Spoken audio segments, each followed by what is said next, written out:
nós vimos o quê? Nós procuramos minimamente mostrar como nós somos envolvidos dentro de um senso comum, que é a mídia que passa, que é a nossa observação do nosso entorno, né? As pessoas que a gente conhece.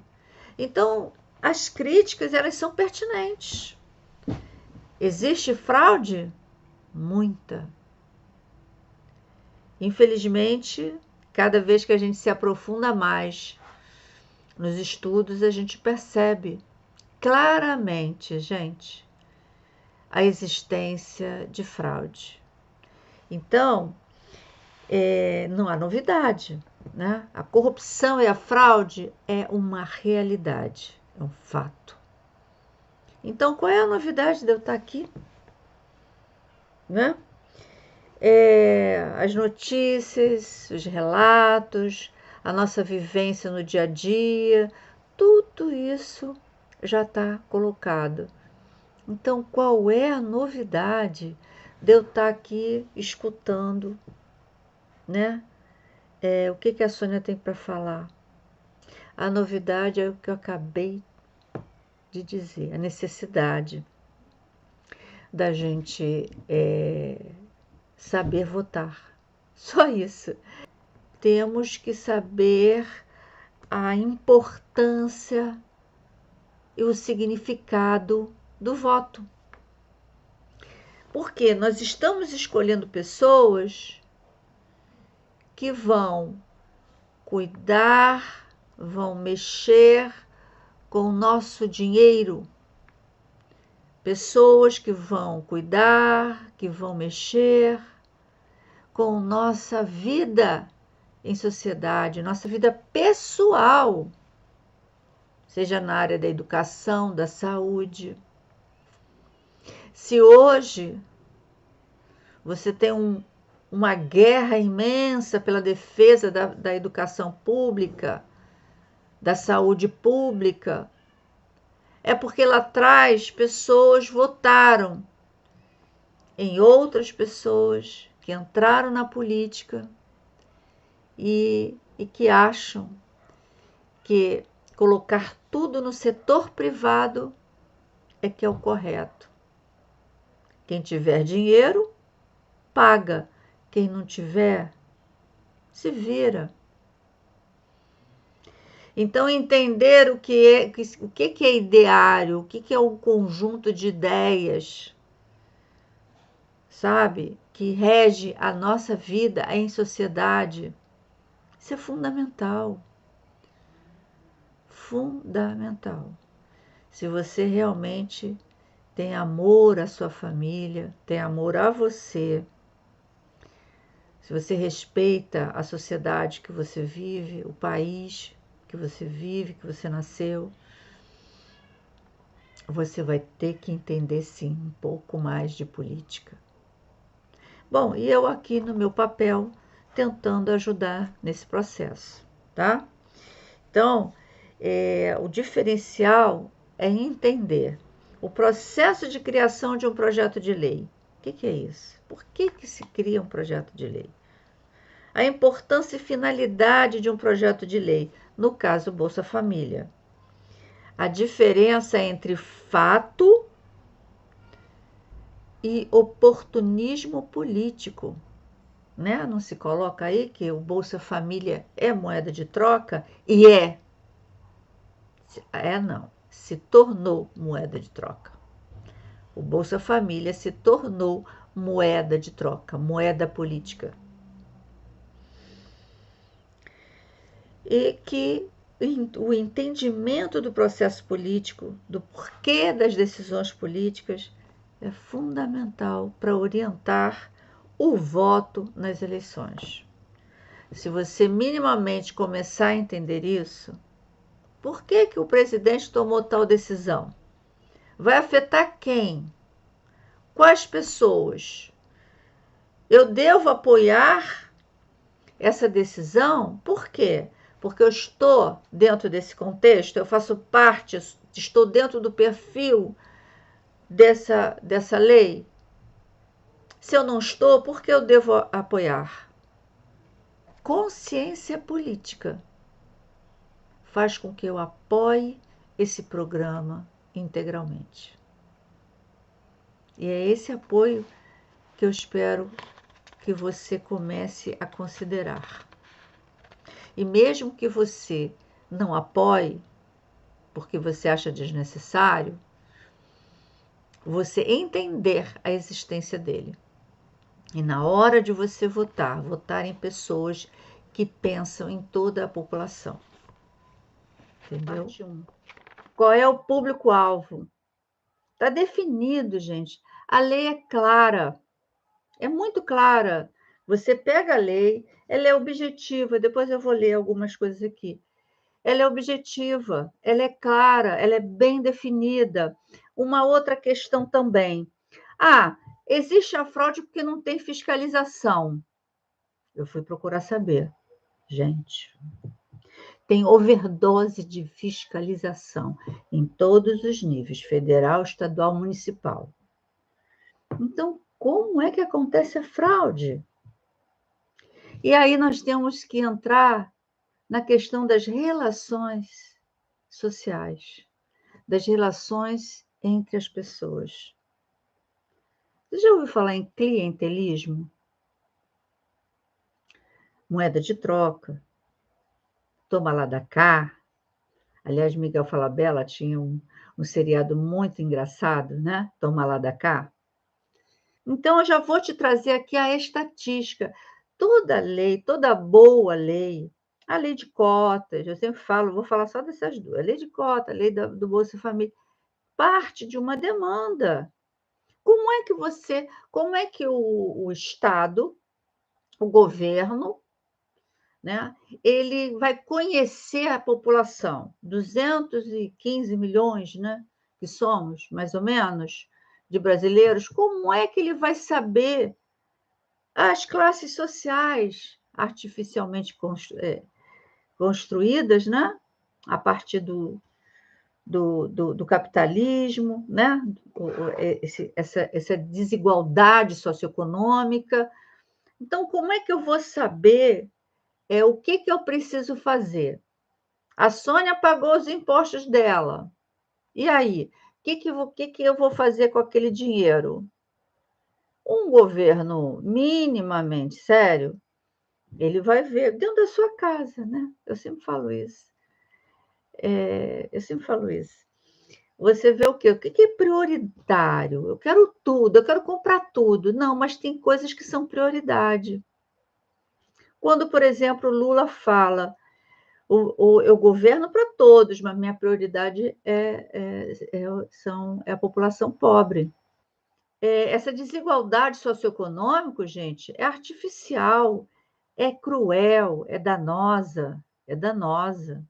E se a gente quer um país desenvolvido, a gente quer todo mundo, com conhecimento, né? Com qualidade de vida, um funcionário que chega ao trabalho bem alimentado, disposto, que pegou um transporte que não quebrou no meio do caminho. Não é? É isso que a gente quer. Quer dizer, gostaria que todo mundo quisesse, né? Que os políticos quisessem. Mas, enfim. Então, a estatística é fundamental para conhecer a população e saber as prioridades, como construir as políticas públicas, ou seja, que atinjam toda a população, tá? E aí eu trago para você um artigo de 2014. Estudos mostram drástica redução da pobreza a partir de 2004. Que aí também eu peguei e falei, não, quero ver antes, 1990. Então, olha só, eu tenho um outro artigo antes desse. Olha, 1992, eu deixei esse troço pequenininho. 1992, aqui, está aqui. Nós tínhamos aí, na extrema pobreza, 19 milhões e pereré de pessoas. Na pobreza, quase 50 milhões de pessoas. Isso em 1992. Quem estava no governo, entendeu, gente? Aqui nós estamos. Essa questão do voto, eu vou estar. Tudo que eu falar aqui, você já botar, ela está falando aqui, lá na frente tem a questão do voto. Entendeu? Porque se a gente não tiver isso, ó, como fio condutor, a gente perde noção. Por que eu estou falando esse negócio aqui? Né? Porque nós somos regidos por quê? Por quem? Por vereadores, deputados, senadores, presidentes. A nossa vida. Quando você fala minha vida está linda e maravilhosa, ou então minha vida está um inferno nesse momento, muito, claro que você tem uma parte que é sua também, né? Mas principalmente no seu trabalho, na questão da saúde, né? Seja a saúde pública ou a saúde suplementar, o plano de saúde, a escola privada ou pública, enfim, depende o quê? De políticas públicas. E aí eu tenho que, já falei isso, será que eu preciso falar toda hora? Todo mundo falha, há erros sempre. Mas você tem pessoas que minimamente procuram acertar. E é isso que a gente procura, sabe?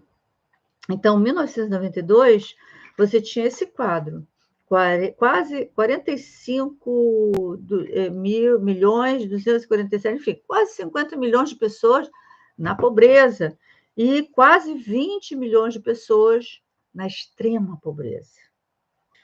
E aí, já em 2004, já... O que acontece em 2004, gente? Governo Lula, certo?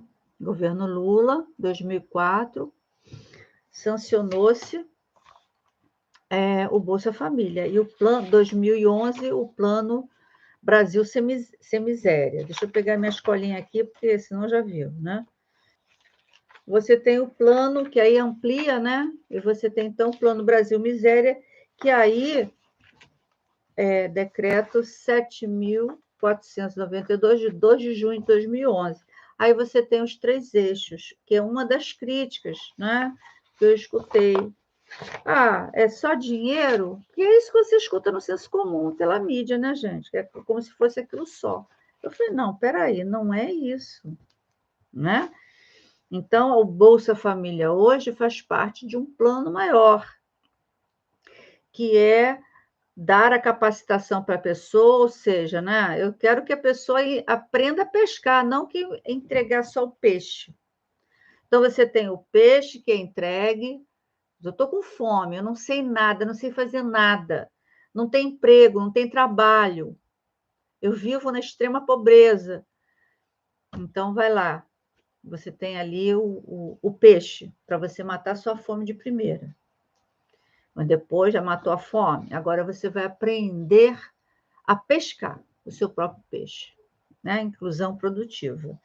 E quando fala acesso a serviços públicos, então você vai lá na agência reguladora, parte 3 principalmente, para você entender essa questão do sistema neoliberal, como ele foi danoso para na questão socioeconômica para a população em geral, tá? Então, você tem em 2004 já há uma queda, não é? Em 1992, você tinha quase 50 milhões de pessoas na pobreza e quase 20 milhões de pessoas na extrema pobreza. 2004 é sancionado o Bolsa Família, já cai de 45 milhões e tal para 41 milhões e tal, né? E na extrema pobreza, que era 19 milhões, 558 mil, tarará, já cai para 14 milhões de pessoas, ou seja, grande parte aqui, 6, né, mais ou menos 6 milhões de pessoas que saíram ali da extrema pobreza no início desse programa, né, Bolsa Família. E assim você vai. Em 2016, você já tem mais queda, né? Mais pessoas que saíram da pobreza. Você já tem 21.625.000 para... E da extrema pobreza, de 19 milhões em 92, em 2004, 14 milhões, né, cai para 9 milhões. E assim vai, isso em 2016, tá?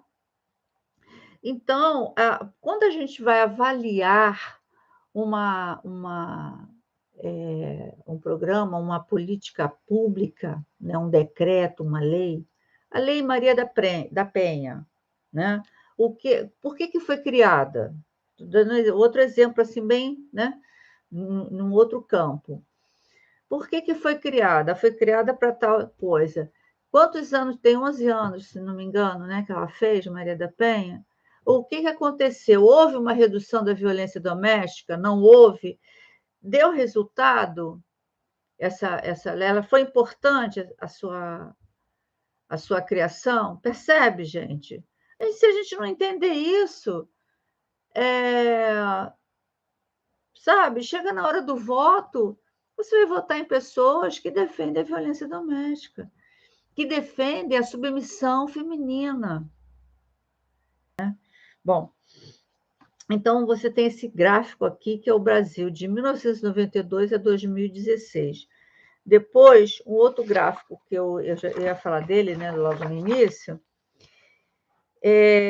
a fonte é o IPEA, né, que é importante. Segundo dados, ou aquele artigo de 2014, segundo dados do IPEA, a taxa de pobreza no Brasil, que se manteve estável por volta dos 34% na segunda metade dos anos 90, governo Collor, que implantou o sistema neoliberal de governo, ou seja, ele tornou o Estado de produtivo para Estado regulador, né? Caiu drasticamente a partir de 2004. Como é da boca para fora, então você trabalha o tempo todo, a gente trabalha com dados, não dá para você tirar da cabeça, principalmente quando entra nessa esfera pública, nessa esfera política, não é? Então, caiu drasticamente a partir de 2004. E aí o gráfico mostra a evolução dessa taxa. Olha só, aquela que eu mostrei para vocês, que depois vocês vão ver direitinho, né? Então você tem aí, ó, 1995, a taxa de pobreza era 35%. E vai 30. Quando chega em 2004, já está em 33%. Aí você já tem o Bolsa Família, a aplicação do Bolsa Família. Vai passando os anos. Em 2012, já caiu para 15% a taxa da pobreza. Percebe? Então, você avalia uma lei, né? Uma política pública, pela demanda, se ela realmente foi elaborada, né? Porque havia uma demanda para aquilo. Você faz um diagnóstico, né? E depois os resultados, você tem que fazer a avaliação, é importantíssimo, né? Então, para o cálculo da taxa de pobreza, é considerado o percentual de pessoas na população total com renda domiciliar per capita, ou seja, por cada um, inferior à linha da pobreza, que é o dobro da linha de extrema pobreza. Estimativa do valor de uma cesta de alimentos com o mínimo de calorias necessárias para suprir adequadamente uma pessoa.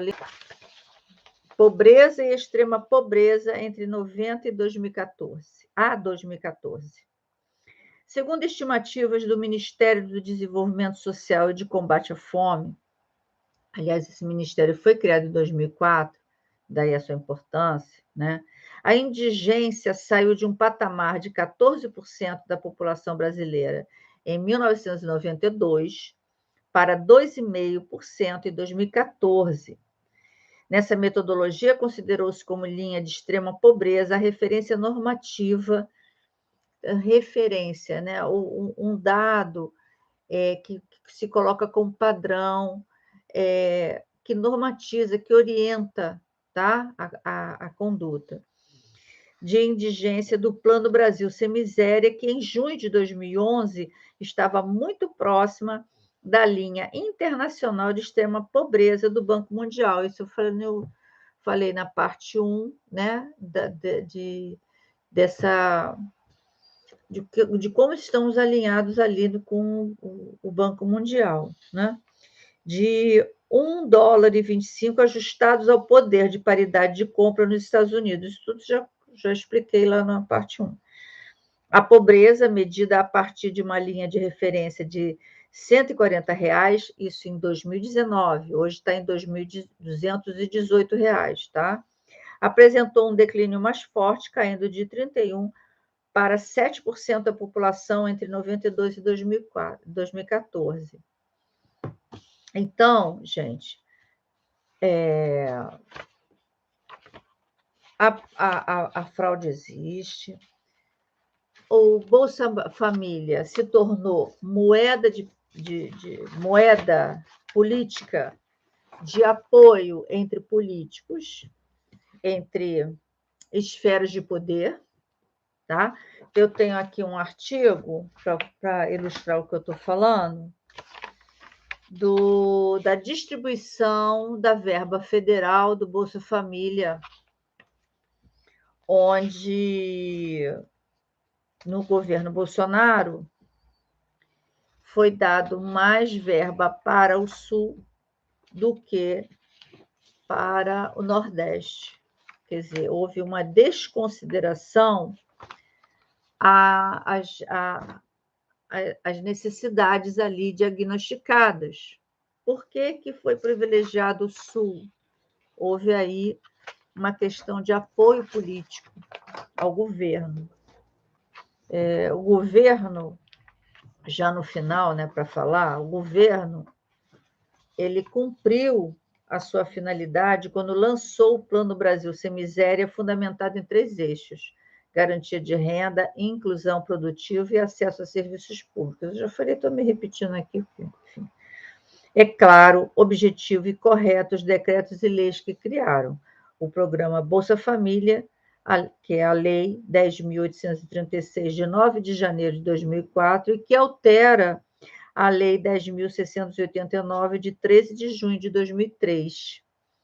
E o Plano Brasil Sem Miséria, criado pelo decreto. O decreto é o quê? É o presidente que bate o martelo ali, não tem votação em Congresso. O decreto 7.492, de 2 de junho de 2011. Um decreto presidencial criou o Plano Brasil Sem Miséria. Para coordená-lo em nível nacional, foi constituída uma estrutura dentro do Ministério do Desenvolvimento Social e Combate à Fome, a Secretaria Extraordinária para a Superação da Extrema Pobreza. Sim, o Bolsa Família é um programa de transferência direta de renda com condicionalidades, não é entregue o dinheiro assim ao pau, né? Voltado para famílias em situação de pobreza e extrema pobreza em todo o país. Então, você tem aqui, olha, no Plano Brasil Sem Miséria, decreto 7.492, o público-alvo está no artigo 2º. O Plano Brasil Sem Miséria destina-se à população em situação de extrema pobreza. Parágrafo único. Para efeito deste decreto, considera-se em extrema pobreza aquela população com renda familiar per capita. E aí eles foram, a cada ano, eles foram atualizando essa renda, tá? Em 2023, a renda per capita é até R$ 218 por mês. Artigo 3º, são aqueles 3 eixos, né? Artigo 3º, são diretrizes do Plano Brasil Sem Miséria. 1. Garantia dos direitos sociais. 2. Garantia de acesso aos serviços públicos e oportunidade de ocupação e renda.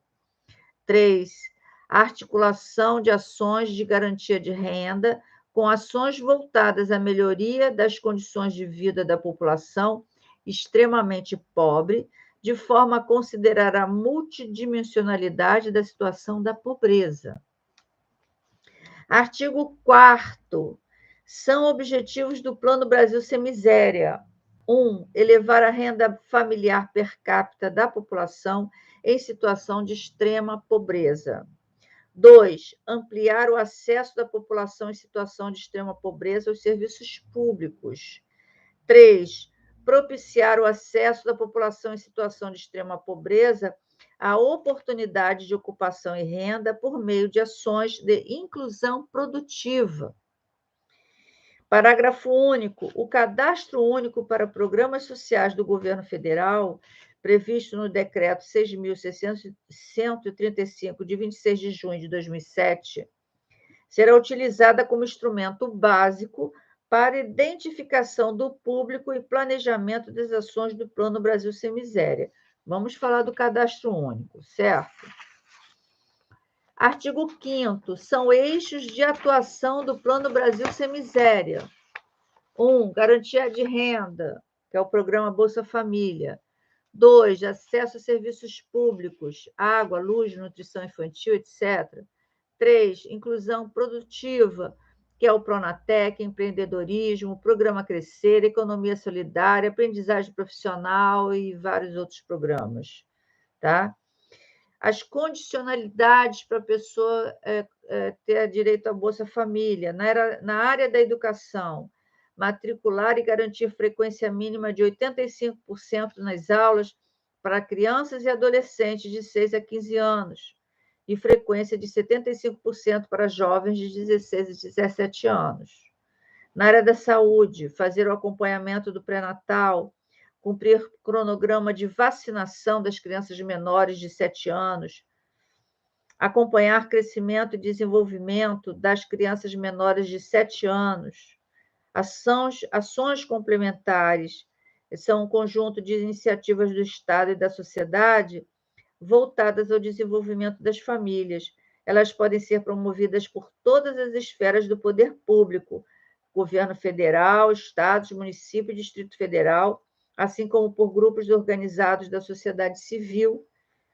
Seu objetivo é gerar oportunidades para auxiliar as famílias a sair da pobreza. Bom, aí você tem o cadastro único.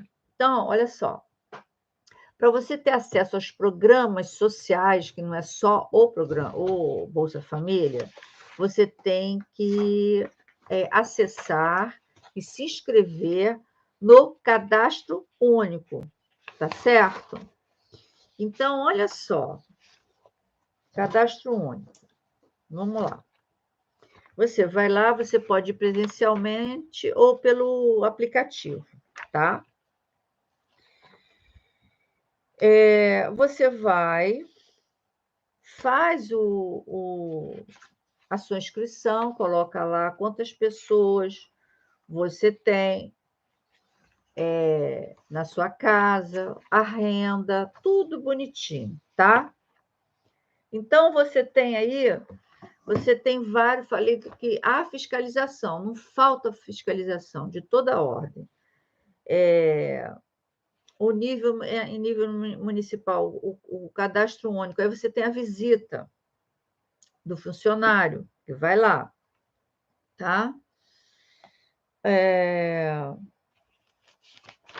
E aí, olha só, você tem aqui a fiscalização na própria casa, à distância, instâncias de controle social, polícia, Ministério Público, Poder Judiciário, auditoria pelo controle interno do TCU, CGU, auditoria na base de dados, que é o cruzamento dos dados obtidos pelo cadastro único e pelo imposto de renda, tá? Então, você tem N formas de fiscalizar. Então, como é que tem fraude? As relações sociais. É o tete a tete, né? Então, como é que... Aí você tem aqui, distribuição de verba. O governo federal manda lá a verba. Que o município a prefeitura, o setor lá da prefeitura, recebeu 10 cadastros, tá? 10 pessoas que estão pleiteando Bolsa Família, certo? E aí ele vai mandar esses dados lá para o governo federal. Falei, olha, eu tenho essas famílias aqui, essas pessoas que estão pleiteando Bolsa Família. Ele vai mandar verba ali, condizente àquele cadastro feito. Como é que tem cruzamento de informações, de dados? Como é que tem fraude? Como é que tem pessoas que recebem sem estar qualificada? Só pode ser corrupção em algum setor desse, não é? Seja no município, ou em nível, por exemplo, na esfera federal, você vai ter as esferas de poder. Você vai ter políticos com políticos. E no município, você vai ter cidadão com o funcionário ali municipal. Não tem de onde escapar. Então, olha só, a conclusão que a gente chega é que há corrupção, e essa corrupção é feita pelo cidadão, seja ele dentro da política, ele como político, ou o cidadão comum, né? Que coloca lá de uma forma conivente, né? Com conivência com outras pessoas, coloca informações erradas, né? Falsas. Uma outra coisa que é importante é você entender que nós vivemos dentro de um sistema neoliberal, a partir de 1990, principalmente, tá? Então, o neoliberalismo, o capitalismo, ele transformou a vida em mercadoria. Tudo, tudo por dinheiro. Tudo pelo vil metal, né? Então, você tem aqui um fato importante, que existe pobreza, extrema pobreza. É fato. Se eu for ali na esquina, no Rio de Janeiro, aqui você não encontra, tá? Mas as pessoas lá no morro e tal são pobres, mas não tem extrema pobreza que eu conheça, tá? Mas a extrema pobreza é uma realidade ali, ó, olhos vistos, né? Isso é um fato. Agora, a segunda questão é o oportunismo, é o uso da miséria para ganho de dinheiro, né? É o uso político da miséria. O Bolsa Família tornou-se moeda de troca, ou seja, o clientelismo, né, eleitoral, barganha política entre políticos do governo federal, estados e municípios. O executivo sanciona a lei baseada na demanda social, ele cumpriu sua finalidade, né? Mas aí o repasse de verbas torna-se moeda política de obtenção de apoio, né? Então, você tem aqui o governo federal, vai para estados, vai para município. E aí você tem essa circulação dessa moeda política, essa barganha, né? Municípios e cidadão, moeda política de troca por voto entre lideranças partidárias e cidadãos, principalmente quando são lideranças comunitárias, por exemplo. Então, a pessoa tem conhecimento aí em comunidade, enfim, tem um grupo bom que pode render votos. Essa pessoa, mesmo não estando qualificada, recebe Bolsa Família, né? Porque, em troca, ela vai também ganhar votos para aquela liderança. Tem outra explicação? Não tem, tá? Não tem. O governo, ele trabalha o quê? Com políticas públicas. Para isso, ele precisa o quê? Conhecer a população para saber como dividir aquelas verbas, como fazer o orçamento, né? Então, você tem lá o LOAS, o PLOAS, enfim, o PPA, todo esse orçamento. Vem o quê? Vem de demandas, tá? Então, antes da gente chegar e falar se isso não serve, não apoio, não gosto e tal, você tem que saber Se aquilo ali se teve uma demanda para aquilo, teve uma demanda. A questão é que o cidadão, ele se corrompe, o cidadão brasileiro, a nossa sociedade brasileira, parte dela tem se mostrado refratária ao conhecimento, à ética, à moral. Então, chafurdado nessa crise moral e ética, o que a gente vê é o seguinte: programas importantes virando moeda política, moeda de troca. O que está errado, gente? O que está errado? Se tudo foi cumprido direitinho, havia uma demanda, né? O governo ficou atento àquela demanda, criou uma política pública para atender e superar aquele problema social, né? E aí? O que está errado? O que está errado, gente? É o cidadão, não é? É o cidadão. E a saída, quer dizer, o cidadão mergulhado no individualismo, no clientelismo, no desespero da sobrevivência, que topa tudo, né? No egoísmo liberal, educado no ideário da supremacia étnica, de gênero, religiosa, né? A saída, sempre no desenvolvimento da consciência política, do senso crítico, que transcende religiões e que coloca como fundamento da vida social o respeito e reconhecimento do outro. Eu falei isso outro dia numa outra live, né? Você não precisa ter religião, você precisa respeitar o outro, sabe? A religião, ela é importante, a religiosidade, a crença no invisível. Eu não tenho como ser ateia, né? Porque eu estou ligada ao invisível. Mas para viver em sociedade, se você respeitar e reconhecer o outro, pronto, já está beleza, já está legal, já dá para a gente viver aqui no paraíso, não é verdade?